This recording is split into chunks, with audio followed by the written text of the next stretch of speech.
Halo Sobat Samakanang, gimana kabarnya? Semoga kalian baik-baik saja ya. Seperti biasa, pada video kali ini kita akan membahas preview cerita Donghua BTTH episode ke-190.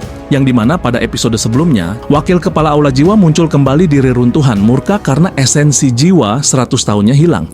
Ia tak berani mengejar Xiaoyan sebab ada naga void kuno, jadi ia hanya berharap Demonic Flame Lotus untuk menutupi kerugiannya. Lantas, berita kehancuran aula manusia pun menyebar luas, hingga akhirnya aliansi Sky Mansion dipandang serius. Di sisi lain, Xiaoyan lalu menyerap esensi jiwa, dan karena itu ia mendorong dirinya menuju negara surgawi sempurna. Bahkan kekuatan spiritualnya kini sanggup menahan Dou Sheng bintang 2. Namun saat ia memperluas jiwanya, ia menemukan lokasi kemunculan api teratai iblis, tetapi juga berhadapan langsung dengan Hun Mi Sheng. Beruntung seorang ahli misterius menolongnya sehingga ia selamat kembali ke tubuh. 2 bulan kemudian 9 bintang sejajar dan pada saat itulah api teratai iblis turun. Cahaya panas melanda dunia, para ahli bergerak sementara Xiaoyan memimpin rombongan besar. Karena inilah awal perebutan api iblis yang akan mengguncang benua.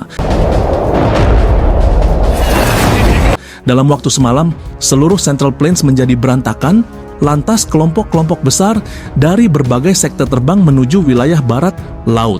Suara keras angin yang terbelah tiba-tiba bertiup di langit.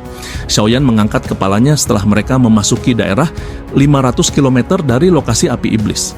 Ia melihat cahaya menyilaukan memancar seperti matahari, lantas gelombang demi gelombang panas yang mengerikan menerkam. Xiaoyan menyadari bahwa panas sisa dari api lotus pemurni iblis ini saja sulit ditahan bahkan oleh elit Dozun bintang 6.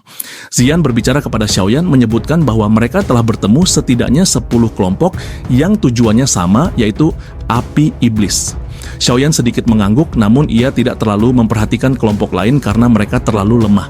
Ia juga bertanya-tanya apakah klan Hun dan klan kuno lainnya telah mencapai lokasi sembari melihat dari kejauhan. Maka dari itu, ia melambaikan tangannya dan berteriak agar mereka meningkatkan kecepatan. Kelompok itu secara bertahap mencapai daerah pegunungan, sekitar 20 menit kemudian. Sontak mereka terkejut melihat pegunungan hijau subur telah sepenuhnya lenyap. Hanya gurun putih krem yang tersisa. Panas yang mengerikan memancar, menyebabkan area dalam radius 500 km menunjukkan distorsi. Yao Lao tanpa sadar menghirup udara, lantas wajahnya dipenuhi keterkejutan. Ia menyatakan betapa menakutkannya api ini, sebab ia mampu membakar pegunungan yang sangat besar menjadi gurun. Xiaoyan sedikit mengangguk. Api melonjak dari tubuhnya dan membungkus semua orang dari aliansi, sehingga mengurangi rasa sakit di kulit mereka. Setelah itu, ia melihat ke langit yang jauh di mana area itu sudah terpecah. Cahaya putih krem mengalir dari ruang. Xiaoyan menjelaskan bahwa ruang yang menyegel api telah rusak, namun api iblis belum muncul dan mungkin masih berada di alam itu. Cahaya putih krem yang mereka lihat hanyalah panas sisa. Bahkan dengan kekuatan Xian, wajahnya tanpa sadar berubah setelah mendengar kata-kata ini. Segera setelah kelompok Xiaoyan muncul, banyak sosok terhenti jauh dari ruang yang rusak itu. Mata mereka terlihat ngeri saat menatap gurun itu. Yao Lao berbicara bahwa kelihatannya mereka harus memasuki alam itu untuk mendapatkan api teratai setan yang memurnikan. Namun Xiaoyan menggelengkan kepalanya. Ia merasakan bahaya yang sangat besar, lantas berkata bahwa mereka tidak perlu terburu-buru, sebab alam ini penuh dengan segala macam bahaya. Ruang di dekat mereka tiba-tiba berfluktuasi, sementara kelompok Xiaoyan menunggu. Kabut hitam pekat merembes ke segala arah dari fluktuasi ini. Aura menakutkan yang menyebabkan ekspresi seseorang berubah, menyebar dengan tenang, lantas segera menarik semua mata yang hadir. Banyak pasang mata melirik ke tempat kabut hitam muncul. Akhirnya, kabut hitam perlahan tersebar, lantas beberapa sosok manusia muncul. Kelompok Yao Lao menyipitkan mata saat mereka melihat sosok manusia berjubah hitam yang memimpin kelompok itu. Semua orang kaget menyadari sosok itu adalah kepala dari Hall of Souls. Di masa lalu, kepala aula jiwa pernah memusnahkan puluhan sekte dalam semalam. Darah mengalir seperti sungai malam itu, sementara mayat berserakan di seluruh negeri. 5 ahli yang telah mencapai bintang kedua Dou Sheng telah jatuh ke tangannya, sehingga reputasinya yang ganas sangat terkenal di Central Plains. Tak lama setelah itu, kepala aula jiwa menoleh mengamati Xiaoyan, lantas ia berkata dengan acuh tak acuh bahwa kegagalan Hall of Souls adalah membiarkan klan Xiao yang jatuh menghasilkan bakat seperti Xiaoyan. Pria berjubah hitam di samping mereka bernama Hun Feng, kedua matanya hitam pekat, tidak ada warna putih di matanya, hanya sekelompok kegelapan seperti tinta, memberikan rasa dingin saat dilihat oleh sepasang mata itu. Lantas Hun Feng mengamati Xiaoyan, lantas menyimpulkan bahwa Xiaoyan pasti berlatih metode Qi misterius, sebab ia mampu menangani 5 jenis api surgawi yang liar dengan damai. Kendati demikian, pria itu mengakui bahwa Xiaoyan adalah lawan yang sangat sulit, sehingga bagaimanapun ia harus bisa membunuhnya. Wakil kepala Hall of Souls sontak menjilat, itu wajar saja. Meskipun kepala klan junior hanyalah bintang 2 yang maju, Dou Sheng, bahkan aku tidak akan bisa mengalahkanmu. Mudah bagimu untuk membunuh 2 bintang awal Dou Sheng Xiaoyan. Pria berjubah hitam itu hanya meringkuk, lantas bertanya kapan mereka harus bertindak. Kepala aula jiwa menjawab bahwa mereka harus menunggu api lotus pemurnian iblis membuka segelnya, sehingga api itu akan kehilangan cukup banyak energi. Di sisi lain, leluhur Hou Yun dan yang lainnya menganggap kepala Hall of Souls sangat menakutkan. Xiaoyan juga merasakan hal itu dan menggelengkan kepala, lantas menenangkan Ziyan agar mereka tidak akan menyerang sebelum mendapatkan api lotus pemurnian iblis. Sontak tawa keras terdengar, ada 3 sosok manusia yang muncul dari angin kencang. Lantas beberapa sosok itu segera tiba di samping Xiaoyan. Rupa-rupanya mereka adalah kenalan lama, yaitu Hui Xuan dan kelompoknya. Lantas ia buru-buru menangkupkan kedua tangan kepada Huo Xuan dan bertanya kabar. Huo Xuan memuji Xiaoyan, berkata bahwa hanya dalam beberapa tahun ia telah mencapai kelas Dou Sheng. Xiaoyan tersenyum lantas bertanya apakah Huo Xuan telah memurnikan api surgawi. Huo Xuan tidak menyembunyikan apapun, lantas berkata bahwa ia telah menundukkan 8 api penghancuran tanah air dari klan, sebab dibantu oleh para sesepuh. Mendengar hal itu, tangan Xiaoyan gemetar karena iri sebab api itu berada di peringkat ke-8. Huo Xuan kemudian memperkenalkan elder di sampingnya sebagai elder Huo Yao dari klan Yan yang juga memiliki api surgawi peringkat ke-16. Xiaoyan sekali lagi tertawa getir menyadari bahwa mereka membawa 8 jenis api surgawi di antara mereka. Tak berselang lama, suara seperti lonceng yang jelas tiba-tiba terdengar, lantas rasa sukacita segera melonjak ke wajah Xiaoyan. Shun Er telah tiba. Ia melihat Shun Er yang diapit oleh Gu Qingyang dan pria tua berambut putih berjubah biru, Gu Nanhai. Kemunculan tiba-tiba kelompok Shun Er segera menarik banyak pasang mata. Kepala aula jiwa mengamati mereka lantas berkata, Gu Nanhai, tidak terduga bahwa klan Gu telah mengirimnya kali ini. Di sisi lain, Shun Er berdiri di depan Xiaoyan dan berkata bahwa ia akhirnya menjadi Dou Sheng. Sontak Xiaoyan mengabaikan banyak pasang mata, meraih lengan Shun Er, lantas menariknya dan memeluknya. Xiaoyan merasa kini ia benar-benar layak untuknya.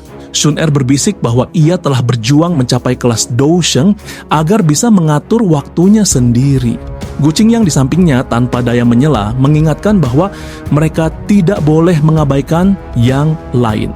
Wajah Shun Er memerah, lantas ia melepaskan diri dari pelukan Xiaoyan.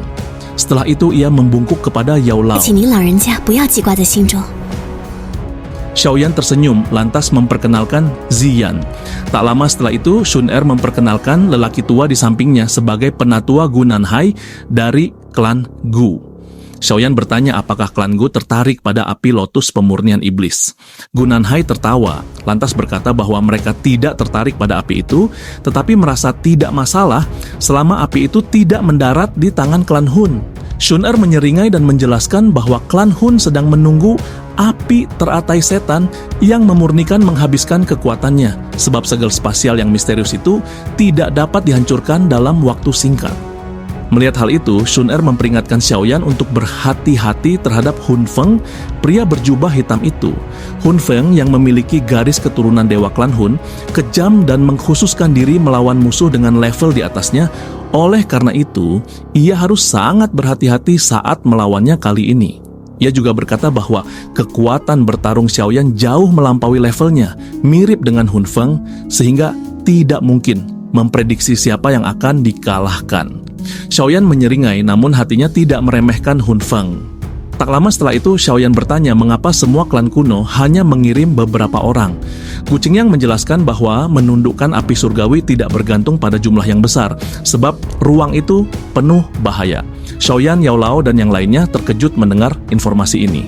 Lantas Gu Nanhai juga menambahkan bahwa bahkan elit Bansheng hampir tidak akan bisa menyelamatkan nyawa. Di sisi lain, Sun Er juga menjelaskan lebih lanjut bahwa klan kuno memiliki kesepakatan sendiri, sehingga para ahli top di atas bintang kelima Dosheng tidak dapat campur tangan secara acak. Melihat hal itu, Xiaoyan tiba-tiba mengerti mengapa klan Hun tidak mengirim ahli untuk menghadapinya. Tak lama setelah itu, Gu Nanhai menyapa kelompok Huo Xuan lantas berkata, "Penatua Huo Yao, jangan beritahu saya bahwa Anda benar-benar berpikir bahwa lenyapnya klan Ling disebabkan oleh klan Gu saya." Penatua Huo Yao diam sejenak lantas menjawab, "Penting untuk tetap berhati-hati sebab klan Yan tidak ingin berbagi nasib yang sama seperti klan Ling." Ia pergi, lantas Huo Xuan mengikutinya. Sun Er menyimpulkan, masalah ini kemungkinan besar dilakukan oleh klan Hun. Tujuan mereka adalah untuk membuat klan kuno berhati-hati terhadap satu sama lain. Di sisi lain, mata Xiaoyan beralih. Gu Nanhai menghela napas panjang, lantas berkata, "Sekarang kita harus diam-diam, menunggu kesempatan terbaik untuk memasuki dunia ini." Suhu yang sangat tinggi terus menyebar, sehingga gurun mulai mencair. Setelah beberapa saat, klan Lei dan klan Xi tiba, namun mereka menjaga jarak.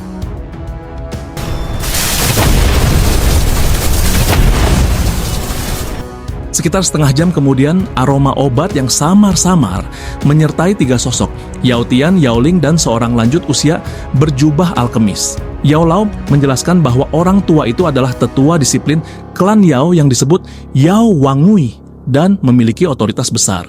Xiaoyan melihat tubuh Yao Lao gemetar, lantas bertanya dengan lembut, apakah ada dendam di antara mereka? Yao Lao menjelaskan, hanya satu kalimat darinya dan saya dikeluarkan dari klan. Xiaoyan diam-diam mengangguk, lantas menepuk lengan Yao Lao. Senyuman penuh niat membunuh muncul di wajahnya. Melihat hal itu, Xiaoyan berjanji, tidak apa-apa. Murid ini berjanji kepadamu bahwa saya akan mengambil nyawa orang ini. Sun Er mengingatkan Xiaoyan bahwa Yao Wangui adalah Dosheng bintang 4 elit. Namun Xiaoyan tersenyum, lantas berkata, ia tahu batasannya, sebab jika ia berhasil mendapatkan api teratai setan pemurnian, membunuh Yao Wangui akan sangat mudah. Mata Yao Wangui akhirnya berhenti pada Yao Lao, lantas ia berkomentar dengan senyum tipis bahwa ia terkejut Yao Chen berhasil mencapai kelas Dosheng. Yao Lao menjawab dengan serius, ia dapat mempertahankan kehidupan lamanya berkat Yao Wangui. Yao Tian lantas mengejek bahwa Yao Lao melepaskan kesempatan kembali ke klan sehingga klan tidak perlu mengingatnya lagi. Mendengar hal itu, tubuh Yao Lao sedikit bergetar. Sontak, Xiaoyan menepuk bahu Yao Lao, lantas menoleh ke arah Yao Tian. Xiaoyan mengejek bahwa jiwa Yao Tian masih berada di negara surgawi tingkat lanjut.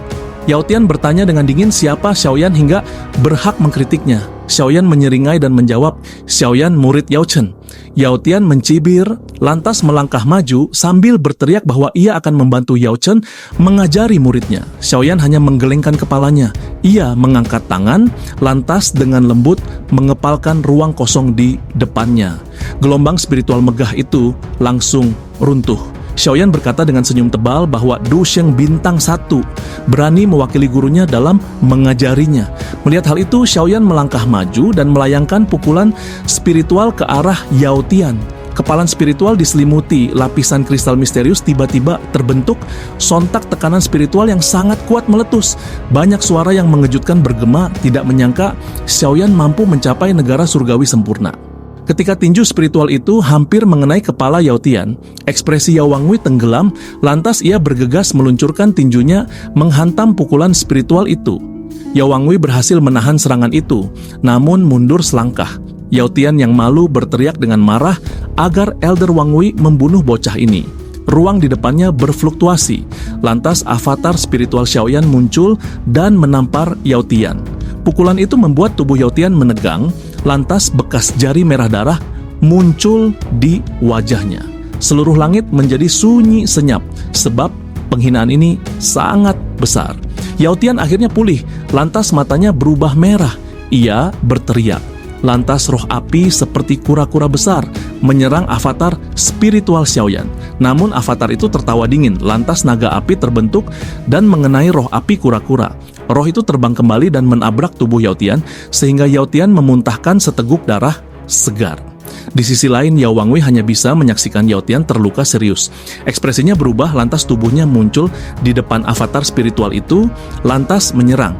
Namun Xiaoyan tidak berniat bentrok. Tubuh spiritualnya pecah, lantas kembali ke tubuh Xiaoyan. Yao Wangwei berteriak marah, lantas muncul di depan Xiaoyan dan melayangkan pukulan. Melihat hal itu, Zian melangkah maju dan memblokir Xiaoyan. Tangannya terkepal, lantas seekor naga emas cerah meraung dan bertabrakan dengan Yao Wangwei.